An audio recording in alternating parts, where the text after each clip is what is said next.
Hello, my name's Evan Mulch, and I'm the tactical strategist for United Patriots Alliance. And this is the first class of our 10 class series. It's a basic training series for Patriots. And this class, the first class, is called What Made America Great?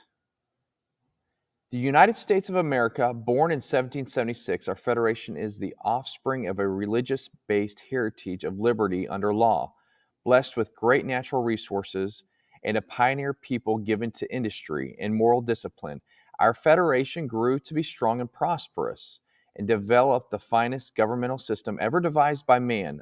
America soon became known as the refuge of the world's tired, hungry, and poor.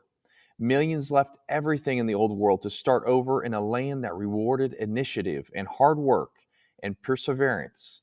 The many millions who didn't come here found comfort and hope in knowing that indeed there was such a bastion of freedom and opportunity, a place where dreams could become a reality. In recent decades, our federation appeared wealthier and more powerful than ever. New technologies revolutionized our daily lives. Luxuries once enjoyed only by the rich became a commonplace and very affordable. Home ownership was widespread, and our people had the expectation of continued economic growth and prosperity. Yet more and more people are coming to realize that our time of prospering materially may soon be over because our freedoms are diminishing. The sobering reality is that America has been led far from its praiseworthy beginnings. Our people and businesses, grown under a heavy burden of economic, political, and social problems, which are the result of a widespread departure from the fundamental truths that made our Federation great. If the United States of America is to endure, citizens far and wide must once again come to understand, embrace, and live by the timeless concepts that made the term called Americanism. What made America great and set it apart from other lands? Was it natural resources? No. Other lands are equally blessed. Was it the people? No. The people who built America mostly came from elsewhere. Was it government planning and wisdom that spurred our federation to such heights? No, again. It wasn't what government did that made America great. It was what government was prevented from doing that made the difference. What set America apart from other lands was freedom for the individual to work, to produce, to succeed, and especially to keep the fruits of one's labors. America became great precisely because the stifling effect of too much government had been prevented. However, freedom in America was not totally unrestrained. Americans overwhelmingly chose to limit their actions with the moral codes found in the Ten Commandments. They understood that the entire divine biblical text was the word of Jesus Christ, not just the red letters found in many Bibles today. Personal morality and limited government on the foundation of biblical truth is what they believed in. It's a combination that characterized America and made it the envy of the world. When our founding fathers decided they'd had enough of British oppression, they broke away and declared independence. They stated as a self evident truth in the Declaration of Independence that men are endowed by their Creator with certain unalienable rights. In other words, God gave man his rights, and that among them are life, liberty, and the pursuit of happiness. And in the very next sentence, the founders defined the proper role of government when they stated that to secure these rights, governments are instituted. The term pursuit of happiness was never believed to be a selfish right to pursue whatever makes one gleefully happy, but rather was a term used to define the right to own property, to pursue opportunity, and to pursue contracts. The idea that governments are instituted for the purpose of protecting our God given rights to life, liberty, and the pursuit of happiness is the entire philosophical base of our nation. With this philosophical base, a government cannot legitimately redistribute the wealth, assume power over the people's lives, and dominate man's existence with oppression, taxation, regulations, and controls. According to the founders, government was to be a negative force which leaves people alone. Its sole function is to protect citizens from one another and from foreign governments, and especially from their own government. The founders did not create a government to be a positive force, to do things for people, to take from some to give to others. They understood that when a government starts doing something for one citizen, it has to take from another to do so. And in the process, it gains control over both. Britain's rulers didn't accept the Declaration of Independence, so our forefathers had to fight a war to make it stick. By 1783, the War for Independence had been won and British forces were sent back across the sea. But the Confederate governmental system that worked under the laws of the Articles of Confederation at the time were lacking. It had no power to settle disputes between the states, nor the power to tax for proper needs such as federal defense. So, in 1787, delegates from 12 of the 13 states met in Philadelphia to revise the system, and they produced an entirely new governmental structure known as the Constitution of the United States. Keeping faith with the thunderous assertions in the Declaration of Independence, the Constitution was written to govern the government, not the people, and not the states, each of which was a jealous guardian of its own sovereignty. The founders created a new governmental system, a federated government that operated under the states with strictly limited powers, not unlimited powers. This left the states free to compete with one another to be the best state, the one with the least amount of taxation and controls, one where citizens would want to build a business and raise a family. The spirit of competition produced excellence, as honest competition always does. It's important to note that the Constitution wasn't forced on the people. It was sent back to the states for ratification, and several of the founding fathers wrote essays explaining it. In an effort to persuade fellow Americans to adopt the new system of government, some of the essays written by James Madison, Alexander Hamilton, and John Jay were collected into a volume known as the Federalist Papers. Those essays provide valuable insight into the intent of the founders in establishing our government. Eventually, all 13 states ratified the Constitution, and then each ratified the first 10 amendments known as the Bill of Rights, further tying the hands of the federal government. These amendments are indeed about rights, but it would have been better had the Bill of Rights been labeled the Bill of Limitations on Government. Why? Because it's vital to realize that the Bill of Rights never gave citizens any rights whatsoever. Its sole purpose was to safeguard God-given rights by limiting government power. The founders even insisted that Congress shall make no law about speech, religion, the press, assembly, the right to petition, the right to keep and bear arms, and so on. These amendments are directed squarely at the federal government, not the individual and not the states. They are like most of the 10 Commandments, which are essentially thou shalt nots. The Bill of Rights says Congress shall not, all the way up to the marvelous 10th Amendment, which says in effect, if we forgot anything, you can't do that either. When Benjamin Franklin exited the Constitutional Convention, he was asked by a woman, "Sir, what have you given us?" His immediate response was, "A republic, ma'am, if you can keep it." Yet most Americans today have been persuaded that our governmental system is a democracy and not a republic. The difference between these two is essential in understanding Americanism and the American system. Before we discuss government systems, however, it's helpful to address the confusion that has spread about the political spectrum. Many have been led to believe that the political spectrum places groups such as communists on the far left, fascists or dictators on the far right, and political moderates or centrists in the middle. However, a more accurate political spectrum will show government having zero power on the far right to having 100% power on the far left.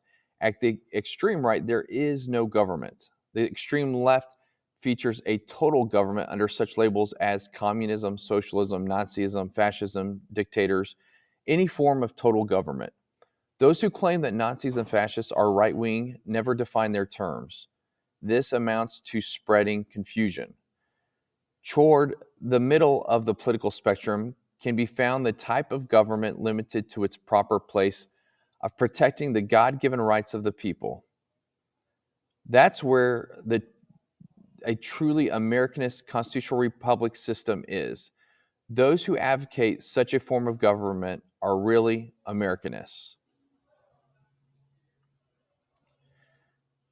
So let's analyze the basic forms of government. They are dictatorship, rule by one; oligarchy, rule by few; democracy, rule by a majority; republic, rule by Jesus Christ's law, with the understanding that it protects Christians and non-Christians alike; and anarchy, which is ruled by no one.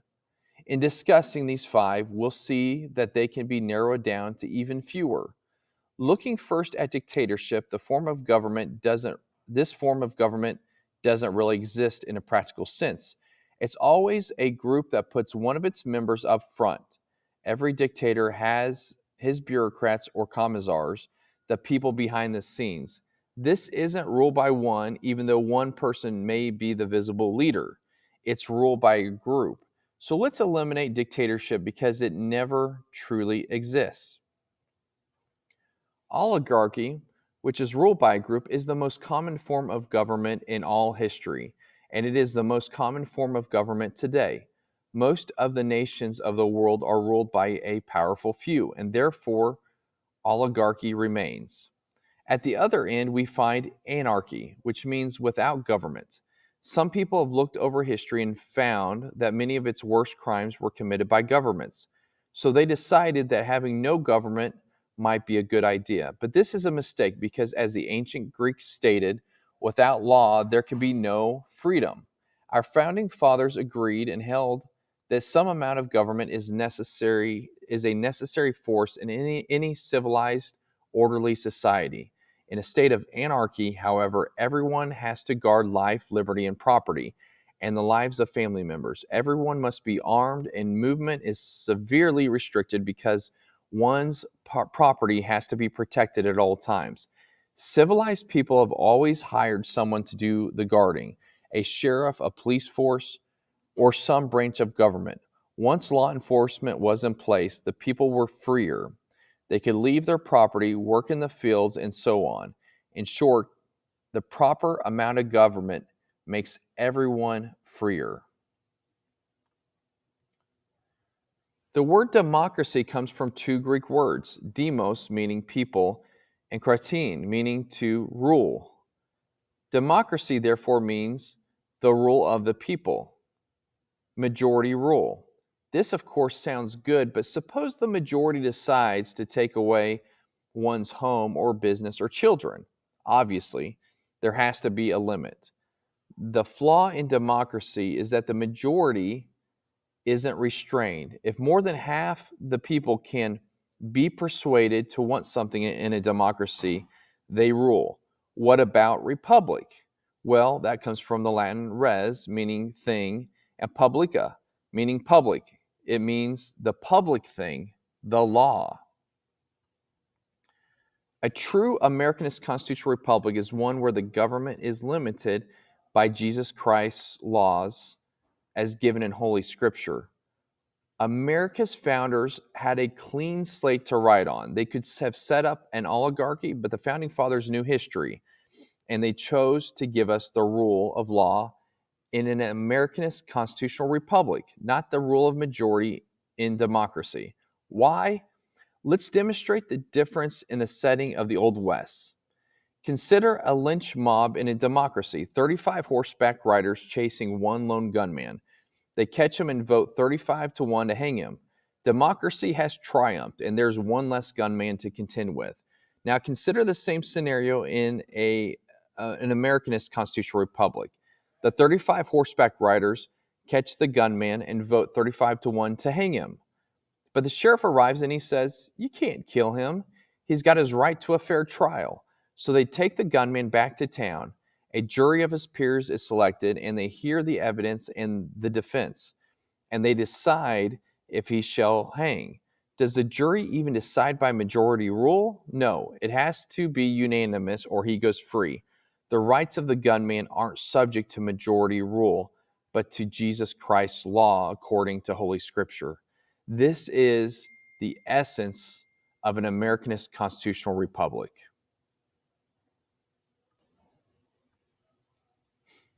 Many Americans would be surprised to learn that the word democracy does not appear in the Declaration of Independence or the U.S. Constitution, nor does it appear in any of the constitutions of the 50 states. The founders did everything they could to keep us from having a democracy. James Madison, rightly known as the father of the Constitution, wrote in essay number 10 of the Federalist Papers, "Democracies have ever been spectacles of turbulence and contention, have ever been found incompatible with personal security or the rights of property, and have in general been as short in their deaths." Alexander Hamilton agreed, and he stated, "We are a republican government. Real liberty is never found in despotism or in the extremes of democracy." Samuel Adams, a signer of the Declaration of Independence, stated, "Democracy never lasts long. It soon wastes, exhausts, and murders itself." The founders had good reason to look upon democracy with contempt because they knew that the democracies in the early Greek city-states produced some of the wildest excesses of government imaginable. In every case, they ended up with mob rule, then anarchy, and finally tyranny under an oligarchy. During that period in Greece, there was a man named Solon who urged creation of a fixed body of law not subject to majority whims. But where the Greeks never adopted Solon's wise counsel, the Romans did. Based on what they knew of Solon's laws, they created the 12 tables of the Roman law and, in effect, built a republic that limited government power and left the people alone. Since government was limited, the people were free to produce with the understanding that they could keep the fruits of their labor. In time, Rome became wealthy and the envy of the world. In the midst of plenty, however, the Roman people forgot what freedom entailed. They forgot that the essence of freedom is the proper limitation of government. When government power grows, the people's freedom recedes.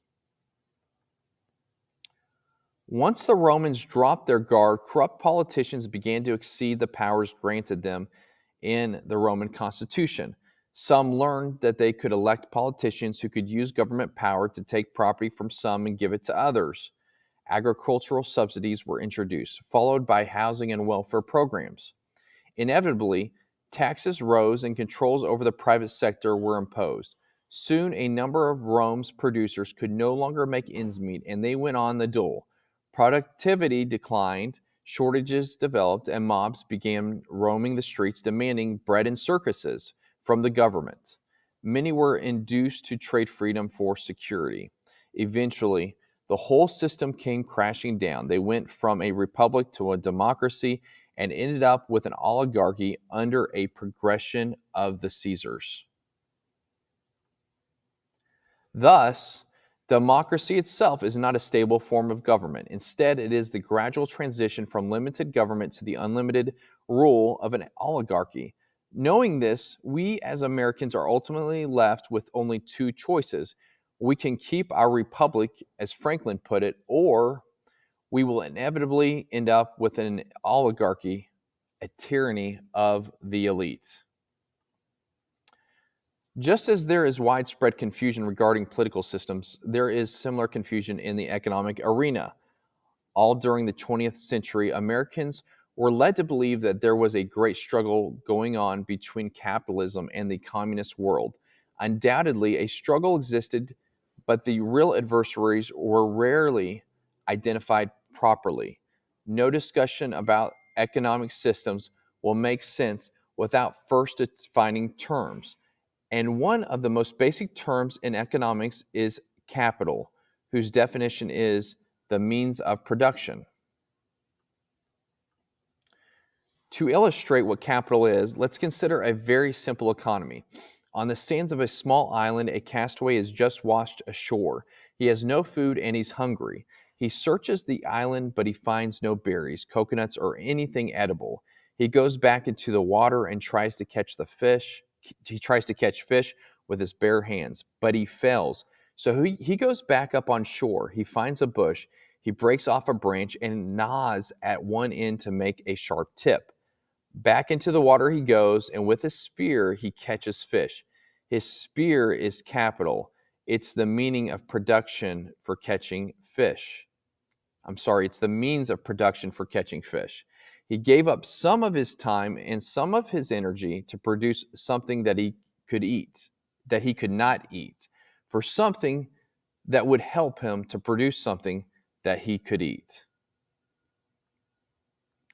Capital, therefore, can be tools, machinery, and even a man's handmade spear to catch fish.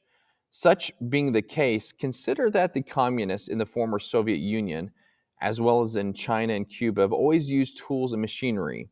Officials there even view people as capital. Therefore, by strict definition, are not communists capitalists? For that matter, isn't everyone a capitalist? And so is not every economic system a capitalist system. What then is the difference between the communist system? What then is the difference between what the communist system is and what the American capitalist system is supposed to be? The difference is ownership of the capital. Is the system monopolistic, state-controlled capitalism, or competitive free enterprise capitalism? It is between these two opposing economic systems that a battle has always raged. Before we proceed, let's also define free market. Basically, it's a self-regulating system in which all parties are completely free to transact with one another.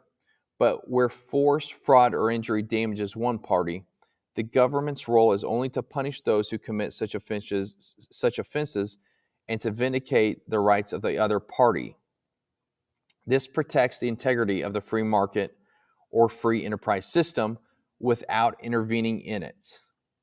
The term private property also needs clarification, for private ownership and control of private property is a key component in the free enterprise system. In order for ownership of property to be full and complete, all four of its aspects must be met. These are title, control, use, and the ability to dispose of what a person owns. In a free market economy, these aspects are unrestrained, and so long as the owner does not infringe on the legitimate rights and claims of others. True ownership of property and freedom go hand in hand. They always have. Now let's compare the two systems of capitalism. In the competitive free enterprise system, capital or property is both owned privately and controlled privately. In the monopolistic system, holding title to capital can be accomplished privately or by the state. But more importantly, capital is controlled by the state or by the elite few who control the state. The Communist Manifesto, which contains the basic programs for all communists and all socialists, explicitly preaches the destruction and abolition of property. Karl Marx understood the powers of controlling capital, and so have all communists and socialists who have ever looked and still look to Marx as their leader. State-controlled capitalism results in high prices and low quality. After all, why would a monopoly strive to improve if it has no competition? On the other hand, honest, thrifty, and hardworking producers throughout the world prefer a competitive free enterprise system for all. Here, low prices and high quality prevail because a variety of producers will seek to attract the widest amount of customers. Competition results in excellence and always has. Just as the political spectrum shows the range of government power, we can also plot the various economic systems along another spectrum. These forms of government control in the markets stand in sharp contrast with a completely free market. In the last century or so, there have been basically four forms of state-controlled economies, all on the far left of the economic spectrum: fascism, Nazism, socialism, and communism. In each, the government controls the capital. The difference among these is how much is owned or controlled outright by the government. In a fascist system, the government doesn't own businesses on paper, but it does control them. In Mussolini's Italy, even though he didn't hold title to businesses, he told the owners what to produce, how much to produce, when to produce, where to buy raw materials, who to hire, who to fire, and what price to charge. The rest, he said, was up to them. The fascist system is more efficient than other state-controlled systems insofar as those living under it think they still own their businesses. Shopkeepers concern themselves with maintenance on the machinery, employee relations, painting the building, and so forth. But the government controls through an array of taxation and regulations. Under Nazism, which means National Socialism, its proponents went one step further and acquired ownership of some corporations, such as Volkswagen. However, Hitler didn't seize ownership of other industrial giants. He simply controlled them, just as Mussolini had controlled businesses in Italy. Socialism is where government officials acquire possession of major industries such as transportation, communications, and utilities in order to leverage control over the entire economy.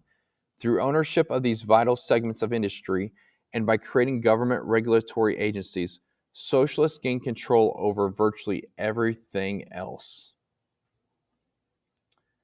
Finally, there is communism, the granddaddy of all in the economic sense. In a way, communism is more honest than fascism because all of the capital is owned and controlled by the state. There are no pretenses about it. Now, let's combine political and economic systems because ultimately, one never exists without the other. We see again that there are only two ultimate choices: a competitive free enterprise system in a republic or a monopolistic state-controlled system under an oligarchy. A moral people have always been a vital element of America's strength. The founding fathers well understood the biblical teaching that righteousness exalteth a nation. They also knew that expecting a free market economy and limited government under a republic to endure without morality was expecting the impossible. James Madison cautioned that limited government alone was inadequate for our nation. And John Adams observed, our Constitution was made only for a moral and religious people. It is wholly inadequate to the government of any other. George Washington stated, reason and experience both forbid us to expect that national morality can prevail in exclusion of religious principle.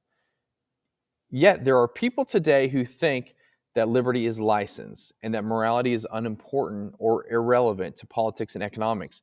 But as Benjamin Franklin added, only a virtuous people are capable of freedom. As nations become corrupt and vicious, they have more need of masters. The alternative to Americanism, it is what has condemned most of the human race to live as slaves throughout the millennia. It is the idea that rights are privileges dispensed by an oligarchy, according to the unlimited rule of men, that the state should control or own the nation's capital with all economic activity directed from a central power, and that morality is inconsequential and that security is preferred over freedom and opportunity.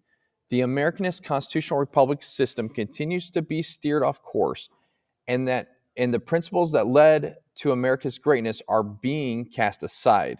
The simple question for us is, do we continue to slide away from our Federation's founding principles, or do we take action and restore our government system so that it abides by Jesus Christ's law according to Holy Scriptures? Time is running out for Americans who sense that something is wrong. They have to decide what kind of country we shall leave for future generations. All that is needed is for a sufficient number of Americans to get involved in the fight for liberty and to make America's constitutional system revered by patriots everywhere. Thank you for watching this. Again, my name is Evan Mulch. I'm the tactical strategist for United Patriots Alliance. A big credit for all of this goes to the John Birch Society for creating the video called Overview of America, which I personally heard John McManus, the former president, the late president of the John Birch Society, deliver a similar speech at Myrtle Beach, South Carolina, for a group of patriots there. And that speech has been changed a little bit for this specific class, but credit to the John Birch Society for its continuation of teaching Overview of America, because it's such a great start to get Americans to understand why our constitutional republic system works. Okay, we've finished the first class. There are 9 more to go. The next class is Where Our Allegiance Should Be. Please continue on, and let's get through this together so we can become better patriots together. Thank you so much for watching.